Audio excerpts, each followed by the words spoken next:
Our objectives in the Persian Gulf are clear. Our goals defined and familiar. Iraq must withdraw from Kuwait completely, immediately, and without condition.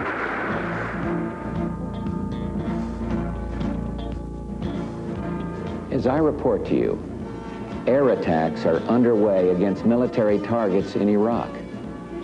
We are determined to knock out Saddam Hussein's nuclear bomb potential. We will also destroy his chemical weapons facilities. Much of Saddam's artillery and tanks will be destroyed. Initial reports from General Schwarzkopf are that our operations are proceeding according to plan.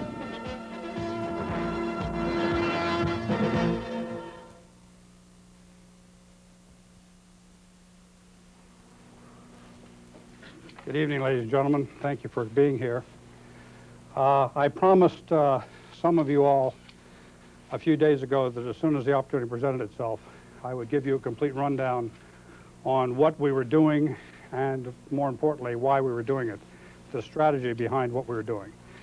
I've been asked by Secretary Cheney to do that this evening, and so if you will bear with me, we're going to go through a briefing. I apologize to the folks over here who won't be able to see the charts, but we're going to go through a complete briefing of the operation.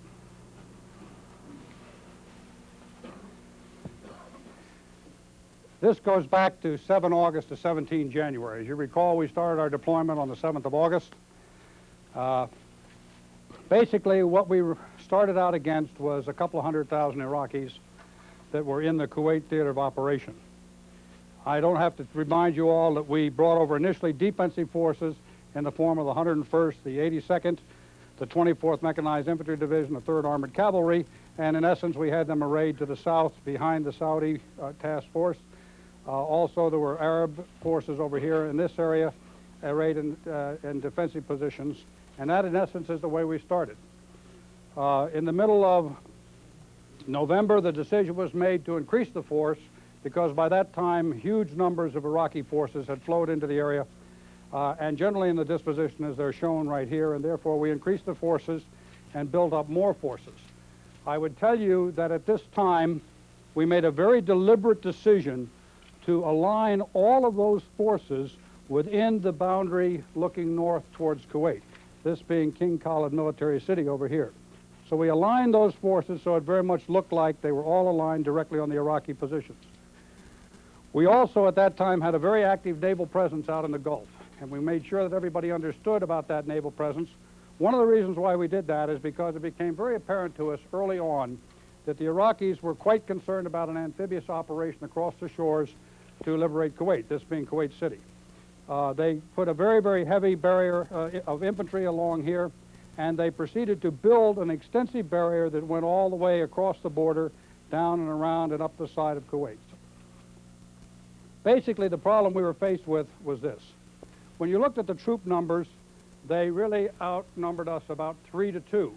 And when you consider the number of combat service support people we have, that's logisticians and that sort of thing in our armed forces, as far as fighting troops, we were really outnumbered 2 to 1. In addition to that, they had about 4,700 tanks versus our 3,500 when the buildup was complete, and they had a great deal more artillery than we do.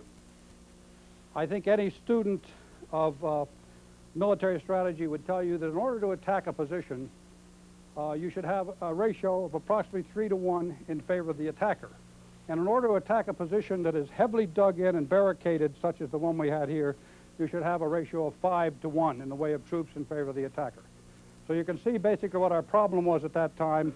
We were outnumbered as a minimum 3 to 2 as far as troops were concerned. We were outnumbered as far as tanks were concerned, and we had to come up with some way to make up the difference. Next chart, please. I apologize for the busy nature of this chart, but I think it's very important for you to understand exactly what our strategy was. What you see here is a color coding where green is a go sign or a good sign as far as our forces are concerned. Yellow would be a caution sign, and red would be a stop sign.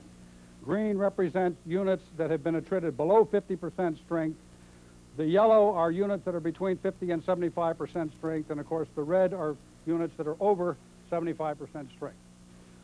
What we did, of course, was start an extensive air campaign, and I briefed you in quite some detail on that in the past. One of the purposes I told you at that time of that extensive air campaign was to isolate the Kuwaiti theater of operation by taking out all the bridges and supply lines that ran between the north and the southern part of Iraq. That was to prevent reinforcement and supply coming into the southern part of Iraq and the Kuwaiti theater of operation. We also conducted a very heavy bombing campaign, and many people questioned why the extensive bombing campaign. This is the reason why. It was necessary to reduce these forces down to a strength that was that made them weaker, particularly along the front line barrier that we had to go through. We continued our heavy operations out in the sea because we wanted the Iraqis to continue to believe that we were going to conduct a massive amphibious operation in this area. And I think many of you recall the number of amphibious rehearsals we had, to include Imminent Thunder, that was written about quite extensively for many reasons. But we continued to have those operations because we wanted him to concentrate his forces, which he did. I think this is probably one of the most important parts of the entire briefing I could talk about. As you know, very early on, we took out the Iraqi Air Force. We knew that he had very, very limited reconnaissance means, and therefore when we took out his Air Force, for all intents and purposes, we took out his ability to see what we were doing down here in Saudi Arabia.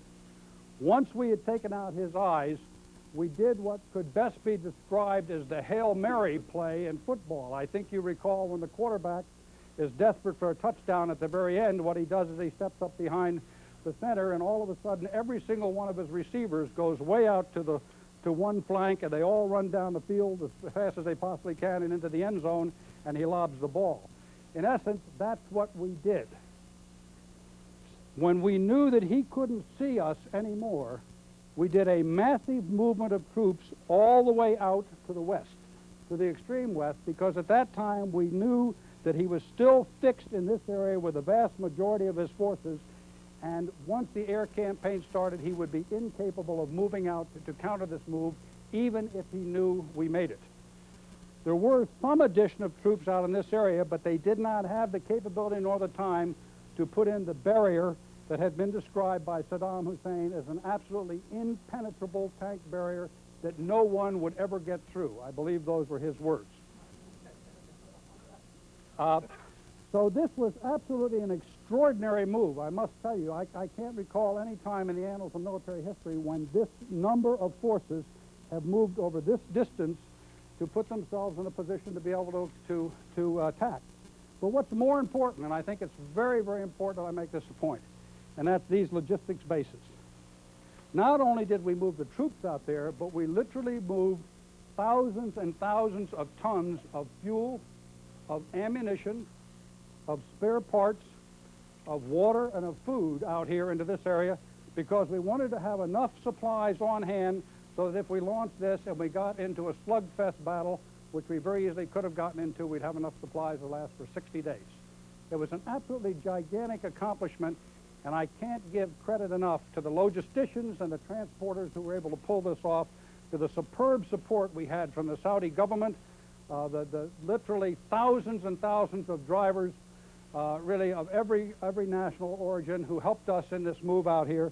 And of course, great credit goes to the commanders of these units who were also able to maneuver their forces out here and put them in this position.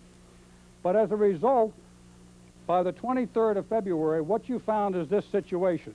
The front lines had been attrited down to a point where all of these units were at 50% or below. The second level, basically, that we had to face, and these were the real tough fighters that we were worried about right here, were attrited to someplace between 50 and 75%, although we still had the Republican Guard located here, and part of the Republican Guard in this area that were very strong, and the Republican Guard up in this area strong. And we continued to hit the bridges all across this area to make absolutely sure that no more reinforcements came into the battle. This was a situation on the 23rd of February. Next, please. Oh, wait, I'm sorry. I shouldn't forget these fellows. That SF stands for Special Forces. We put Special Forces deep into the enemy territory. They went out on strategic reconnaissance for us, and they let us know what was going on out there, and they were the eyes that were out there, and very important that I not forget those folks. Next, please. This then was the morning of the 24th. Our plan initially had been to start over here in this area and do exactly what the Iraqis thought we were going to do, and that's take them on head-on into their most heavily defended area. Also, at the same time, we launched amphibious feints and naval gunfire in this area so that they continued to think that we were going to be attacking along this coast and therefore fix their forces in this position. Our hope was that by fixing the forces in this position and with this attack through here in this position, we would basically keep the forces here and they wouldn't know what was going on out in this area. And I believe we succeeded in that very well.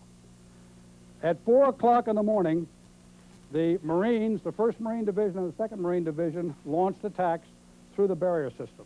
They were accompanied by the the Tiger Brigade, U.S. Army Tiger Brigade of the 2nd Armored Division. At the same time over here, 2 Saudi task forces also launched a penetration through this barrier. But while they were doing that, at 4 o'clock in the morning over here, the 6th French Armored Division, accompanied by a brigade of the 82nd Airborne, also launched an overland attack to their objective up in this area, Al Salman Airfield. And we were held up a little bit by the weather, but by 8 o'clock in the morning, the 101st Airborne Air Assault launched an air assault deep in the enemy territory to establish a forward operating base in this location right here. Let me talk about each one of those moves. First of all, the Saudis over here on the East Coast did a terrific job. They went up against a very, very tough barrier system. They breached the barrier very, very effectively. They moved out aggressively and continued their attack up the coast. I can't say enough about the 2 Marine divisions. If I use words like brilliant, it would really be an under-description of the absolutely superb job that they did in breaching the so-called impenetrable barrier. It was a classic, absolutely classic military breaching of a very, very tough minefield, barbed wire, fire trenches type barrier. They went through the first barrier like it was water. They went across into the 2nd barrier line, even though they were under artillery fire at the time. They continued to open up that breach, and then they brought both divisions streaming through that breach. Absolutely superb operation, a textbook, and I think it'll be studied for many, many years to come as the way to do it. I would also like to say that the French did an absolutely superb job of moving out rapidly to take their objective out here, and they were very, very successful, as was the 101st. And again, we still had the Special Forces located in this area. What we found was as soon as we breached these obstacles here and started bringing pressure, we started getting a large number of surrenders. And I think I talked to some of you all about that this evening when I briefed you on the evening of the 24th. We found we got a large number of surrenders. We also found that these forces right here were getting a large number of surrenders and were meeting with a great deal of success. We were worried about the weather. The weather turned out was going to get pretty bad the next day, and we were worried about launching this air assault. And we also started to have a huge number of atrocities of really the most unspeakable type committed in downtown Kuwait City, to include reports that the desalinization plant had been destroyed. And when we heard that, we were quite concerned about what might be going on. Based upon that and the situation as it was developing, we made a decision that rather than wait the following morning to launch the remainder of these forces, that we would go ahead and launch those forces that afternoon. Next. So this was a situation you saw the afternoon of the 24th. The Marines continued to make great progress going through the breach in this area and were moving rapidly north. The Saudi task force on the East Coast was also moving rapidly to the north and making very, very good progress. We launched another Egyptian Arab force in this location and another Saudi force in this location, again to penetrate the barrier, but once again to make the enemy continue to think that we're doing exactly what he wanted us to do, and that's make a headlong assault into a very, very tough barrier system, a very, very tough mission for these folks here. But at the same time, what we did is continued to attack with the French. We launched an attack on the part of the entire 7th Corps where the 1st Infantry Division went through, breached an obstacle and minefield barrier here, established quite a large breach through which we passed the 1st British Armored Division. At the same time, we launched the 1st Armored Division, the 3rd Armored Division, and because of our deception plan and the way it worked, we didn't even have to worry about a barrier. We just went right around the enemy and were behind him in no time at all. And the 2nd Armored Cavalry Division. And I ought to talk, and the 24th Mech Division also launched out here in the far west, and I ought to talk about the 101st because this is an important point. Once the 101st had their forward operating base established here, they then went ahead and launched into the Tigris and Euphrates Valley. There's a lot of people who are still saying that the object of the United States of America was to capture Iraq and cause a downfall of the entire country of Iraq. Ladies and gentlemen, when we were here, we were 150 miles away from Baghdad, and there was nobody between us and Baghdad. If it had been our intention to take Iraq, if it had been our intention to destroy the country, if it had been our intention to overrun the country, we could have done it unopposed for all intents and purposes from this position at that time. But that was not our intention. We had never said it was our intention. Our intention was purely to eject the Iraqis out of Kuwait and destroy the military power that had come in here.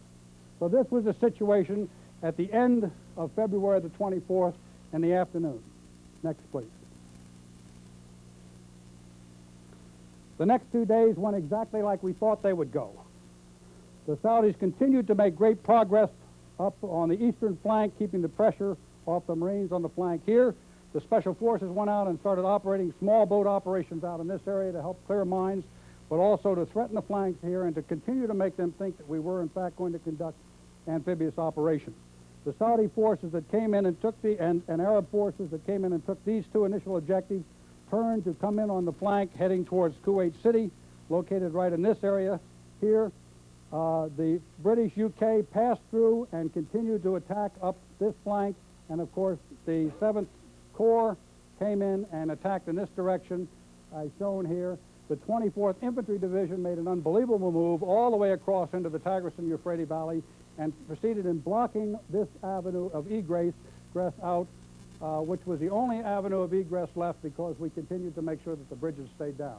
So there was no way out once the 24th was in this area, and the 101st continued to operate in here. The French, having succeeded in achieving all of their objectives, then set up a flanking position, a flank guard position here to make sure that no forces could come in and get us from the flank. By this time, we had destroyed or rendered completely ineffective over 21 Iraqi divisions. Next, please. And of course, that then brings us to today. Where we are today is we now have a solid wall across the north of the 18th Airborne Corps, consisting of the units shown right here, attacking straight to the east. We have a solid wall here again of the 7th Corps, also attacking straight to the east. The forces that they are fighting right now are the forces of the Republican Guard.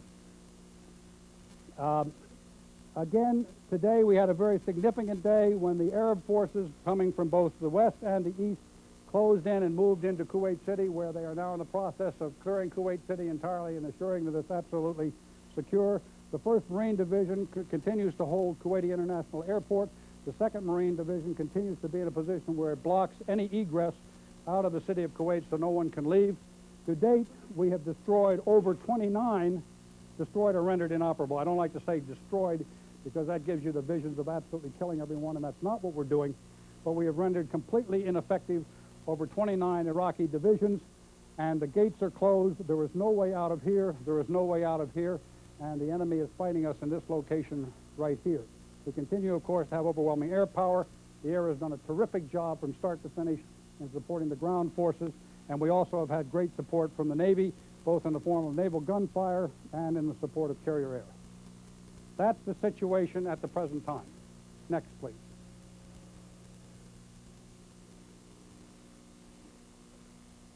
Peace is not without a cost. These have been the U.S. casualties to date.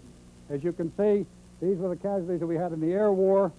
Then, of course, we had the terrible misfortune of the Scud attack the other night, which, again, because the weapon malfunctioned, it caused death, unfortunately, rather than a proper function.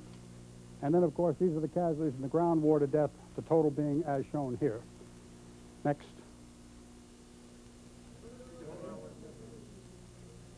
Hold on for 1 second. 1 second is up. Next, please. We'll put all these charts that have them available for you afterwards. Now, I would just like to comment briefly about that casualty chart. The loss of one human life is intolerable to any of us who are in the military. But I would tell you that casualties of that order of magnitude, considering the job that's been done and the number of forces that are involved, is almost miraculous as far as the light number of casualties. It'll never be miraculous to the families of those people, but it is miraculous. Anyhow, this is what's happened to date with the Iraqis. They started out with over 4,000 tanks. As of today, we have over 3,000 confirmed destroyed, and I do mean destroyed or captured. And as a matter of fact, that number is low because you can add 700 to that as a result of the battle that's going on right now with the Republican Guard. So that number is very, very high, and we've almost completely destroyed the offensive capability of the Iraqi forces in the Kuwaiti theater of operation. The armored vehicle count is also very, very high, and of course you can see we're doing great damage to the artillery. The battle is still going on, and I suspect that these numbers will mount rather considerably. Next.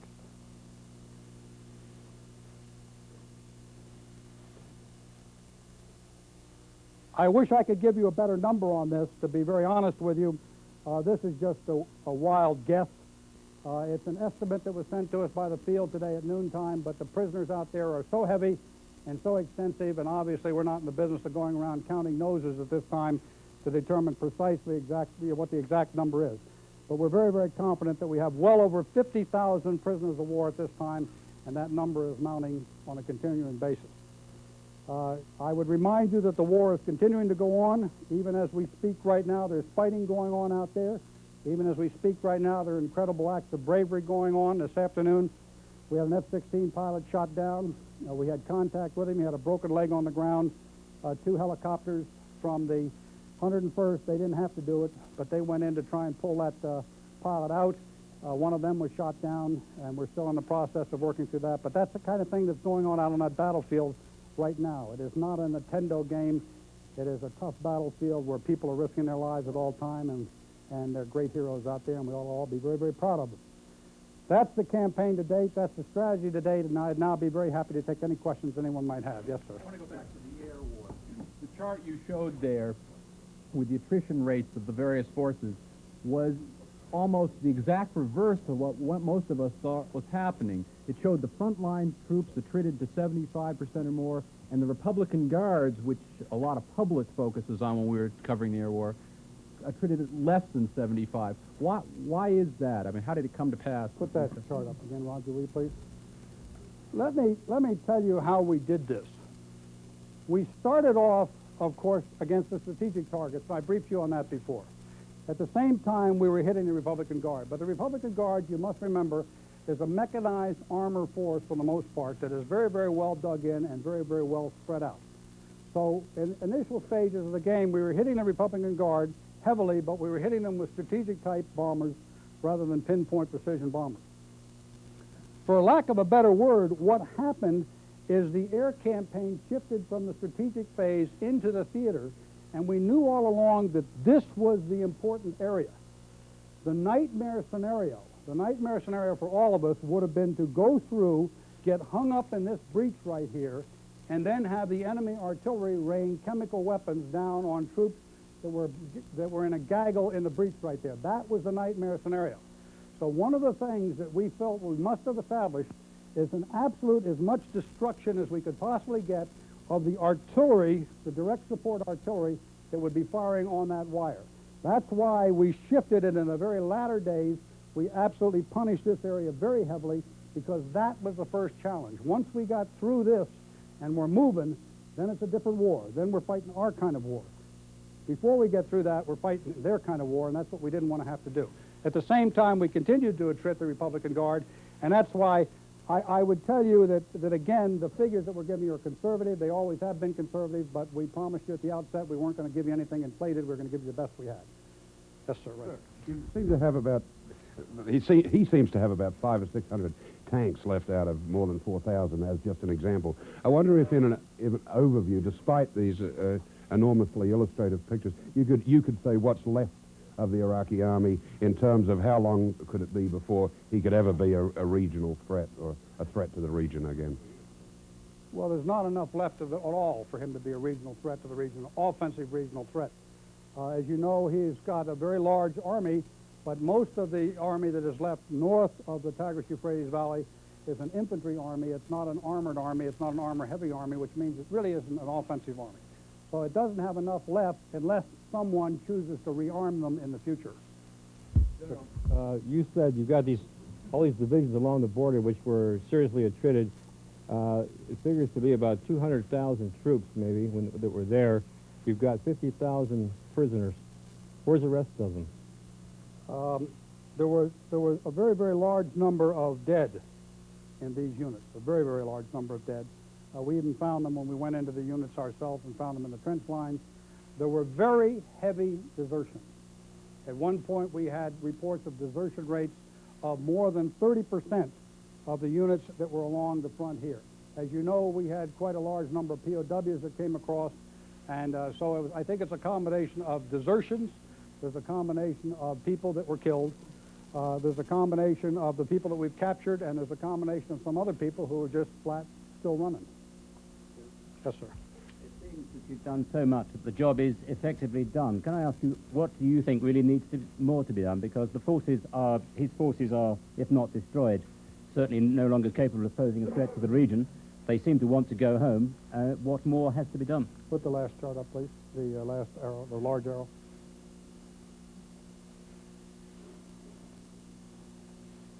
If I'm to accomplish the mission that I was given, and that's to make sure that the Republican Guard is rendered incapable of conducting the type of heinous act that they've conducted so often in the past, what has to be done is these forces continue to attack across here and put the Republican Guard out of business. We're not in the business of killing them. We have PSYOPs aircraft up. We're telling them over and over again, all you got to do is get out of your tanks and move off, and you will not be killed. But they're continuing to fight, and as long as they continue to fight, we're going to continue to fight with them. Yes, back here. General, that move on the extreme left, which got within 150 miles of Baghdad, was it also part of the plan that the Iraqis might have thought that it was going to Baghdad, and would that have contributed to the deception? I wouldn't have minded at all if they'd gotten a little bit nervous about it. I really, and I mean that very sincerely. I would have been delighted if they'd gotten very, very nervous about it. Frankly, I don't think they ever knew it was there. I think they never knew it was there until the door had already been closed on them. Yeah, right there. General, I'm wondering how much resistance there still is in Kuwait. And I'm wondering what you would say to people who would say the purpose of this war was to get the Iraqis out of Kuwait, and they're now out. What would you say to that public that is thinking that right now? I would say that there was a lot more purpose of this war than just get the Iraqis out of Kuwait.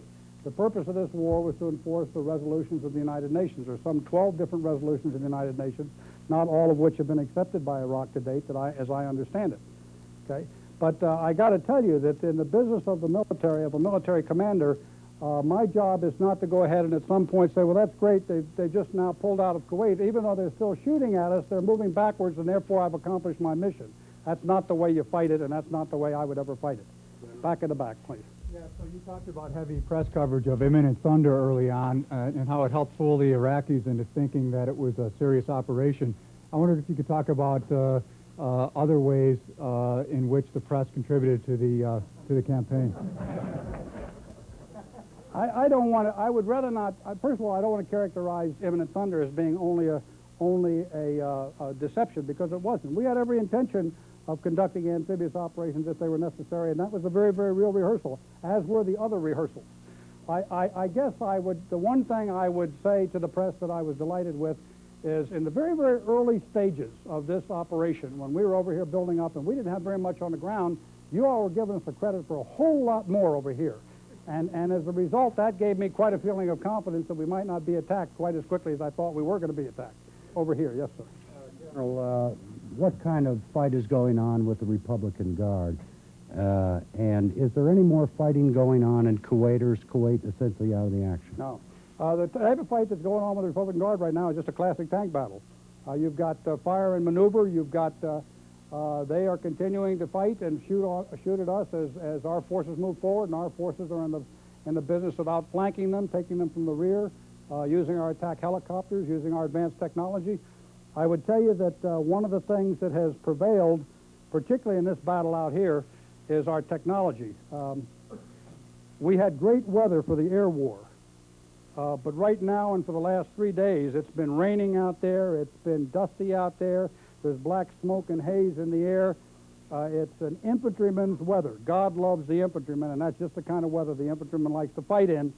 But I would also tell you that our sights have worked fantastically well in their ability to acquire, through that kind of dust and haze, the enemy targets. And the enemy sights have not worked that well. As a matter of fact, we've had several anecdotal reports today of enemy who were saying to us that they couldn't see anything through their sights, and all of a sudden their tank exploded when their tank was hit by our sight. So that's one of the indications of what's going on. Are you saying the Very tough, very, very tough air environment. Obviously, as this box gets smaller and smaller, okay, in the bad weather, it gets tougher and tougher to use the air, and therefore the air is acting more in an interdiction role than any other. Back in the back, yes, sir. General, French journalist, could you tell us why the French, who went very fast in the desert in the first day, stopped in Salman and were invited to stop fighting after 36 hours? Well, that's not exactly a correct statement. The French mission, okay, on the first day was to protect our left flank. What we were interested in is making sure we can find this battlefield, both on the right and the left, and we didn't want anyone coming in and attacking these forces, which was the main attack, coming in from their left flank. So the French mission was to go out and not only seize Al-Salman, but to set up a screen across our left flank, which was absolutely vital to ensure that we weren't surprised. So they definitely did not stop fighting. They continued to perform their mission, and they performed it extraordinarily well. Yes, sir. The Air Force disappeared very early in the air war. There was speculation they might return to provide cover during the ground war. Were you expecting that? Are you surprised they never showed themselves again? I was not expecting it. We were not expecting it, but I would tell you that we never discounted it, and we were totally prepared in the event it happened. Have they been completely destroyed? Where are they? There's not an airplane that's flown. I'll tell you where there are. A lot of them are dispersed throughout civilian communities in Iraq. We have a lot of indication. We have proof of that, as a matter of fact. Yeah, right here. How many divisions of the Republican Guard now are you fighting? And any idea how long that will take? We're probably fighting on the order of... we fought... There were a total of 5 of them up here, okay? One of them we had probably destroyed yesterday. We probably destroyed 2 more today, and I would say that leaves us a couple that we're in the process of fighting right now. Yeah. Could I ask you 2 questions? First, did you think that this would turn out? I realize a great deal of strategy and planning went into it, but when it took place, did you think this would turn out to be such an easy cakewalk as it seems? And secondly, what are your impressions of Saddam Hussein as a military strategist?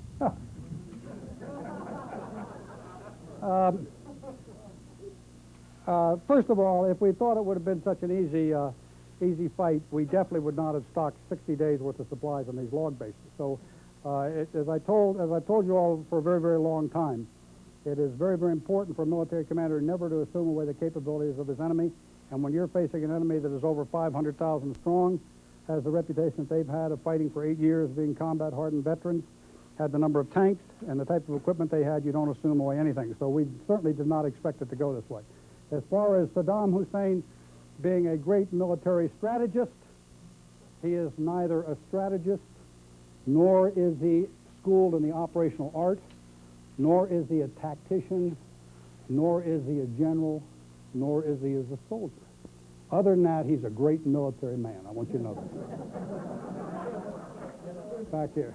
General, I wonder if you could tell us anything more about Iraqi casualties on the battlefield. You said there were large numbers. Are we talking thousands, tens of thousands? Any more scale that you can give us? I wish I could answer that question. As you can imagine, this has been a very fast-moving battle, as is desert warfare. And as a result, even today when I was asking for estimates, every commander out there said, we just can't give you an estimate. It went too fast. We've gone by too quickly. Yes, Rick. Went over very quickly the special operations folks. Could you tell us what their role was? We don't like to talk a lot about what the special operations do, as you're well aware. But in this case, let me just cover some of the things they did. First of all, with every single Arab unit that went into battle, we had special forces troops with them. The job of those special forces was to travel and live right down at the battalion level with all those people to make sure that they could act as the communicators with friendly English-speaking units that were on their flanks, and they could also call in airstrikes as necessary. They could coordinate helicopter strikes and that sort of thing. That's one of the principal roles that they played, and was a very, very important role. Secondly, they did a great job in strategic reconnaissance for us. Thirdly, the special forces were 100% in charge of the combat search and rescue, and that's a tough mission. When a pilot gets shot down out there in the middle of nowhere, surrounded by the enemy, and you're the folks that are required to go in and go after them, that is a very tough mission, and that was one of their missions. And finally, they also did some direct action missions, period. Yes. General, there have been reports that when the Iraqis left Kuwait City, they took with them a number of the Kuwaiti people as hostages. What can you tell us about this? We've heard that they took up to 40,000. I think that you've probably heard the Kuwaitis themselves who were left in the city state that they were taking people and that they have taken them. So I don't think there's any question about the fact that there was a very, very large number of young Kuwaitis, males, taken out of that city within the last week or two. But that pales to insignificance compared to the absolutely unspeakable atrocities that occurred in Kuwait in the last week. They're not a part of the same human race, the people that did that the rest of us are. I've got to pray that that's the case. Yes, sir. More about that? No, sir. I wouldn't want to talk about it. Could you give us some indication of what's happening to the forces left in Kuwait? What kind of forces are they, the size, and are they engaged at the moment? The three symbols. You mean these up here? No, the ones in Kuwait, the three symbols to the right. These right here? Yeah. I'm not even sure they're here, okay? I think they're probably gone, okay? Because we had picked up a lot of signals of people. There's a road that goes right around here and goes out that way, and I think they probably more than likely are gone. So what you're really based with is you're ending up fighting these Republican Guard, heavy mech and armor units that are there, and basically what we want to do is capture their equipment. Kuwait, then. So in fact, they are all out of Kuwait. And I wouldn't be the least bit surprised if they're not pockets of people all around here who are just waiting to surrender as soon as somebody uncovers them and comes to them. But we're certainly not getting any internal fighting going on across our lines of communication or any of that sort of thing. Right here. General, not to take anything away from the Army and the Marines who made the breaching maneuver. I hope you don't. But many of the reports and the pools we've got from your field commanders and the soldiers were indicating that these fortifications were not as intense or as sophisticated as they were led to believe. Was this a result of the pounding that they took that you described earlier, or is it they were perhaps overrated in the first place? You ever been in a minefield? No.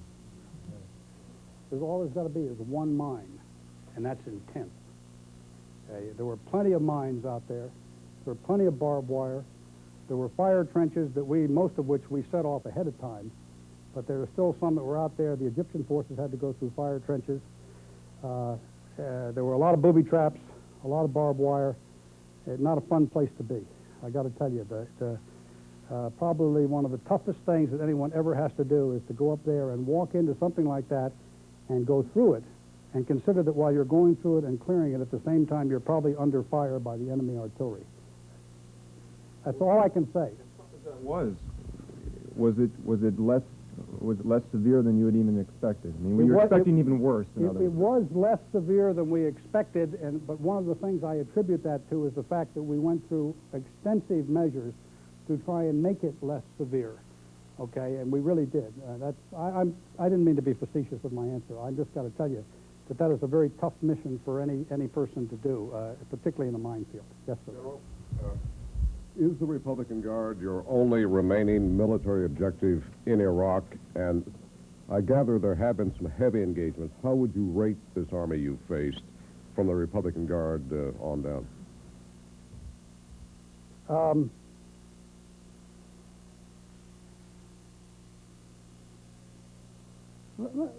Raiding an army is a tough thing to do. A great deal of the capability of an army is its dedication to its cause and its will to fight. You're going to have the best equipment in the world. You're going to have the largest numbers in the world. But if you're not dedicated to your cause, if you don't have a will to fight, then you're not going to have a very good army.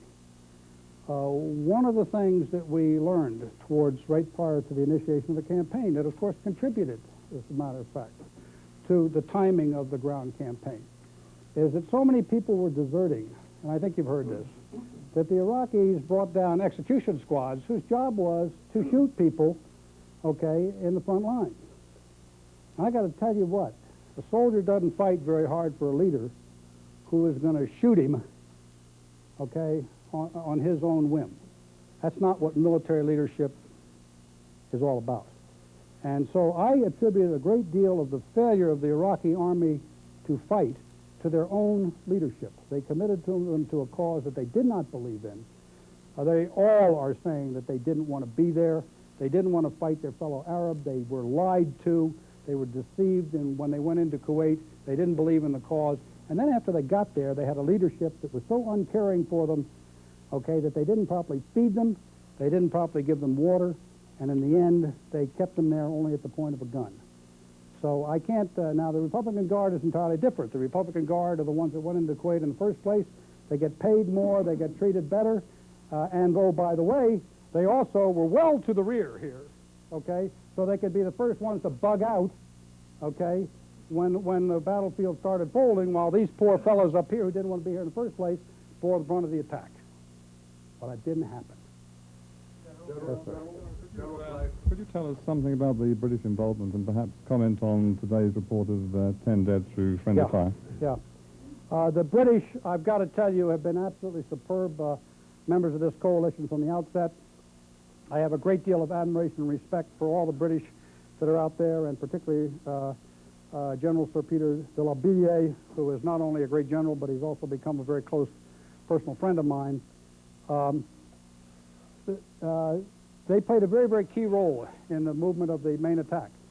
I will tell you that what they had to do is go through this breach in one of the tougher areas because I told you they had reinforced here and there were a lot of forces here, and what the Brits had to do was go through the breach and then set up the block so that the main attack could continue on without forces over here, the mechanized forces over here, attacking that main attack in the flank. And that was the principal role of the British. They did it absolutely magnificently, and then they immediately followed up in the main attack, and they're still up there fighting right now. So they just did a great job.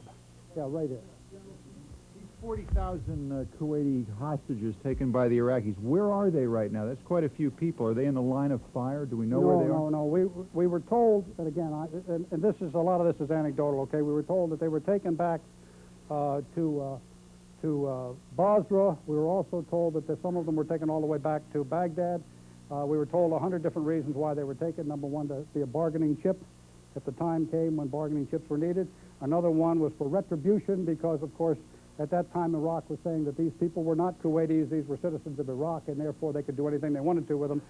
So I just pray that they'll all be returned safely before long. Yes, sir. Right. General, the other day on television, the deputy Soviet foreign minister said that they were talking again already about rearming the Iraqis.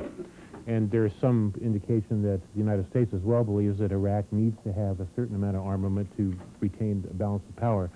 Do you feel that your troops are in jeopardy finishing this off when already the politicians are talking about rearming the Iraqis? How do you feel about that? Well, I certainly don't want to discuss what the deputy foreign minister of the Soviet Union says. That's way out of my field. I would tell you that I'm one of the first people that said at the outset that it's not in the best interest of peace in this part of the world to destroy Iraq. And I think the President of the United States has made it very clear from the outset that our intention is not to destroy Iraq or the Iraqi people. I think that everyone has every right to legitimately defend themselves. But the one thing that's come through loud and clear over and over and over again to the people that have flown over Iraq, to the pilots that have gone in against their military installations, when you look at the war machine that they built, that war machine definitely was not a defensive war machine, and they demonstrated that more than adequately when they overran Kuwait and then called it a great military victory. Yeah. General, before starting the land phase, how much were you concerned by the Iraqi planes coming back from Iran? And do we know what happened to the Iraqi helicopters? No, as I said before, we were very concerned about the return of the Iraqi planes from Iran, but we were prepared for it. We've been completely prepared for any type of air attack that the Iraqis might throw against us, and oh, by the way, we're still prepared for it. We're not going to let down our guard for one instant so long as we know that capability is there until we're sure that this whole thing is over. The helicopters are another very interesting story, and that's we knew where the helicopters were. They traditionally put their helicopters near some of their other outfits, and we tracked them very carefully. But what happened is, despite the fact that the Iraqis claim that we indiscriminately bombed civilian targets, they took their helicopters and dispersed them all over the place in civilian residential areas just as fast as they possibly could. but quite a few of them were damaged on airfields, those that we could take on airfields, but the rest of them were dispersed. Back here. Yes, General, I'd like to ask you mentioned about the Saudi Army forces. Could you elaborate about their role in the first day? I mean... about what? I'm sorry, sir. The role of Saudi Army and their role from the first day? Yeah, the Saudi Army, as I said, the first thing they did was we had this marine attack that was going through here, and of course we were concerned about the forces over here again hitting the flanks. That's one of the things you just don't want to have happen to your advancing forces. So this force over here, the Eastern Task Force, had to attack up the coast to pin these enemies in this location. The forces, again, the Saudi forces over in this area were attacked through here again to pin all the forces in this area because we didn't want those forces moving in this direction and we didn't want those forces moving in that direction. That's a tough mission, okay, because these people were being required to fight the kind of fight that the Iraqis wanted them to fight. It's a very, very tough mission. I would point out it wasn't only the Saudis. I tell you, it was the Saudis, it was the Kuwaitis, it was the Egyptians, it was the Syrians, it was the Emiris from the United Arab Emirates, it was the Bahrainis, it was the Qataris, and it was the Omanis. And I apologize if I've left anybody out, but it was a great coalition of people, all of whom did a fine job. Back there. Is there anything left of the Scud or chemical capability? I don't know. I don't know. But we're sure going to find out if there's anything. You know, the Scuds that were being fired against Saudi Arabia came from right here. Okay? So obviously one of the things we're going to check on when we finally get to that location is what's left. Yeah, right there, please. General, could you tell us, in terms of the air war, of how effective you think it was in speeding up the ground campaign? Because obviously it's gone much faster than you ever expected. And as a second part of that, how effective do you think the air-land battle campaign has been? The air war obviously was very, very effective. You just can't predict about things like that. You can make your best estimates at the outset as to how quickly you will accomplish certain objectives. But of course, a lot of that depends upon the enemy and how resilient the enemy is, how tough they are, how well dug in they are. In the earlier stages, we made great progress in the air war. In the latter stages, we didn't make a lot of progress because, frankly, the enemy had burrowed down into the ground as a result of the air war. Now that, of course, made the air war a little bit tougher, but when you dig your tanks in and bury them, they're no longer tanks. They're now pillboxes. And that then makes a difference in the contribution in the ground campaign. When you don't run them for a long time, they have seals problems, they have a lot of maintenance problems and this sort of thing. So the air campaign was very, very successful and contributed a great deal. How effective was the air-ground campaign? I think it's pretty effective myself. I don't know what you all think. Could you tell us what you think, as you look down the road, would be a reasonable size for the Iraqi army? And can you tell us roughly what the size is now, if the war were to stop this evening? With regard to the size right now, at one time Saddam Hussein was claiming that he had a 7 million man army. He has a 7 million man army. They've still got a pretty big army out there. How effective that army is an entirely different question. With regard to the size of the army he should have, I don't think that's my job to decide that.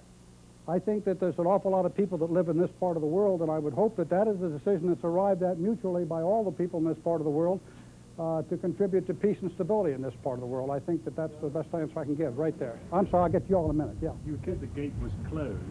Have you got ground forces blocking the roads to Basra? No. So is there any way that they can get out that way? No. That's why the gate's closed. Right here, yeah. Is there a military or political explanation as to why the Iraqis did not use chemical weapons? We've had a lot of questions about why the Iraqis didn't use chemical weapons, and I don't know the answer. But I just thank God that they didn't. Is it possible they didn't use them because they didn't have time to react and they were defeated? Okay, you want me to speculate? I'll be delighted to speculate. Nobody can ever pin you down when you speculate. Number one, we destroyed their artillery.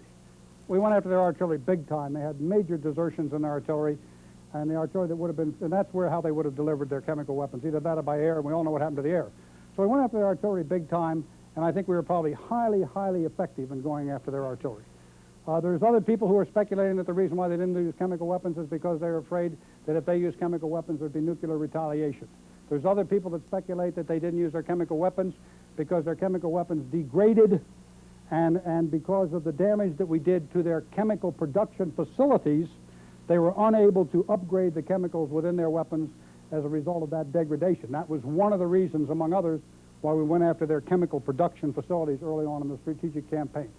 I'll never know the answer to that question, but as I say, thank God that they didn't. All the way back in the back. General, are you still bombing in northern Iraq? And if you are, what's the purpose of it now?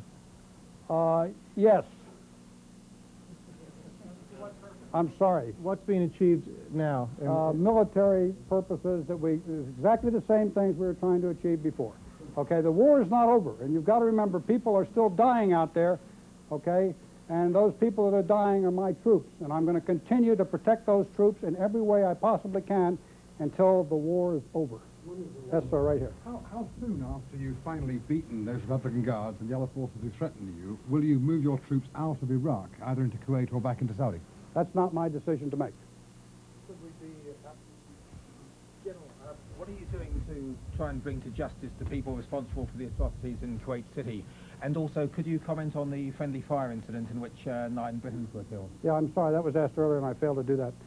First of all, on the first question, we have as much information as possible on those people that were committing the atrocities, and of course we're going through a screening purpose, and whenever we find those people that did in fact commit those atrocities, we try and separate them out. We treat them no differently than any other prisoner of war, but the ultimate disposition of those people, of course, might be quite different than the way we would treat any other prisoner of war. With regard to the unfortunate incident yesterday, the only report we have is that 2 A-10 aircraft came in and they attacked 2 scout cars, British armored cars, and that's what caused the casualties. There were 9 KIA. We deeply regret that. There's no excuse for it. I'm not going to apologize for it.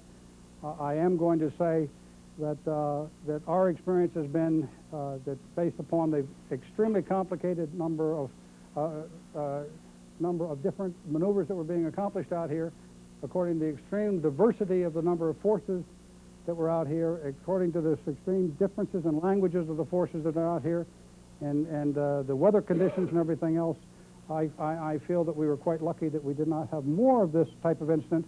I would also tell you that because we had a few earlier that you know about, that we went to extraordinary lengths to try and prevent that type of thing from happening. It's a terrible tragedy, and I'm sorry that it happened. I don't know. I'm sorry. I don't believe so, because I believe the information I had that a forward air controller was involved in directing that, and that would indicate that it was probably during the afternoon.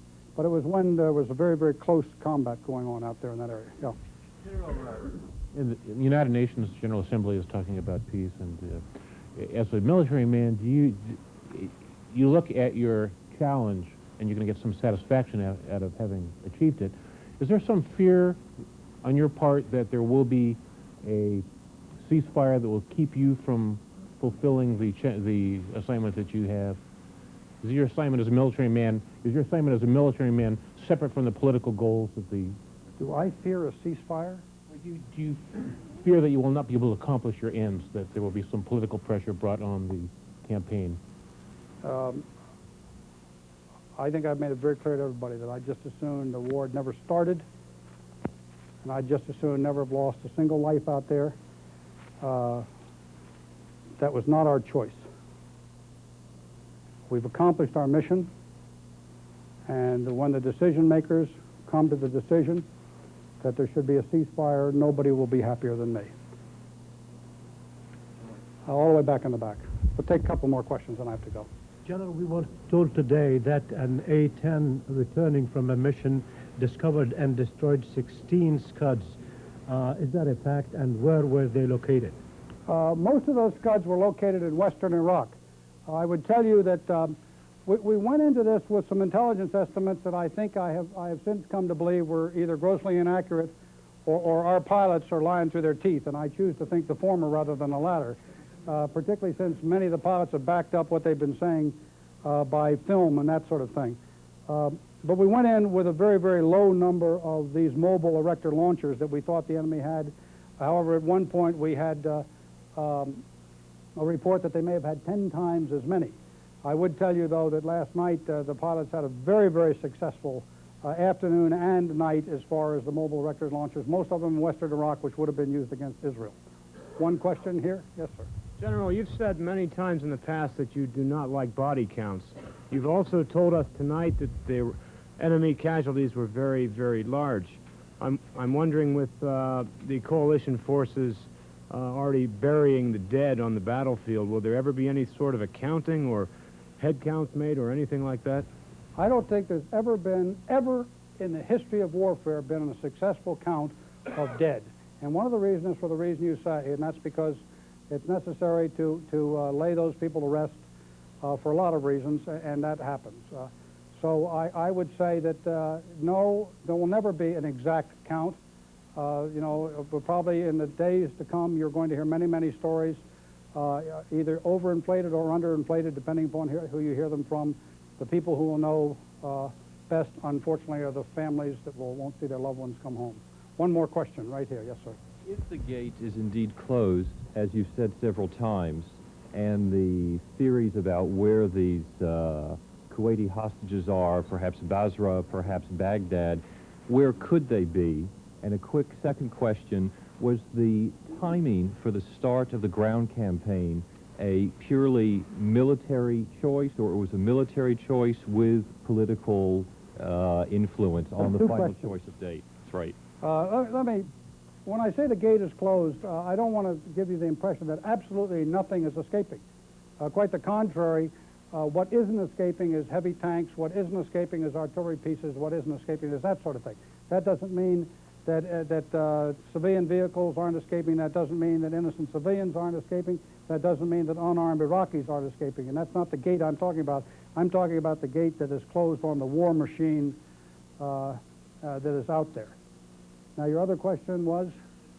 For the beginning of the ground campaign. Okay, the timing for the beginning of the ground campaign. We made a military analysis of when that ground campaign should be conducted. I gave my recommendation to the Secretary of Defense and General Colin Powell. They passed that recommendation on to the President. The President acted upon that recommendation. Why, do you think we did it at the wrong time? I'm wondering if your recommendation and analysis was accepted without change. I'm very thankful for the fact that the President of the United States has allowed the United States military and the coalition military to fight this war exactly as it should have been fought, and the President in every case has taken our guidance and our recommendations to heart and has acted superbly as the Commander-in-Chief of the United States. Thank you very much. Kuwait is liberated. Iraq's army is defeated. Our military objectives are met. Kuwait is once more in the hands of Kuwaitis in control of their own destiny. We share in their joy, a joy tempered only by our compassion for their ordeal. Tonight, the Kuwaiti flag once again flies above the capital of a free and sovereign nation, and the American flag flies above our embassy. May God bless our valiant military forces and their families, and let us all remember them in our prayers. Good night, and may God bless the United States of America.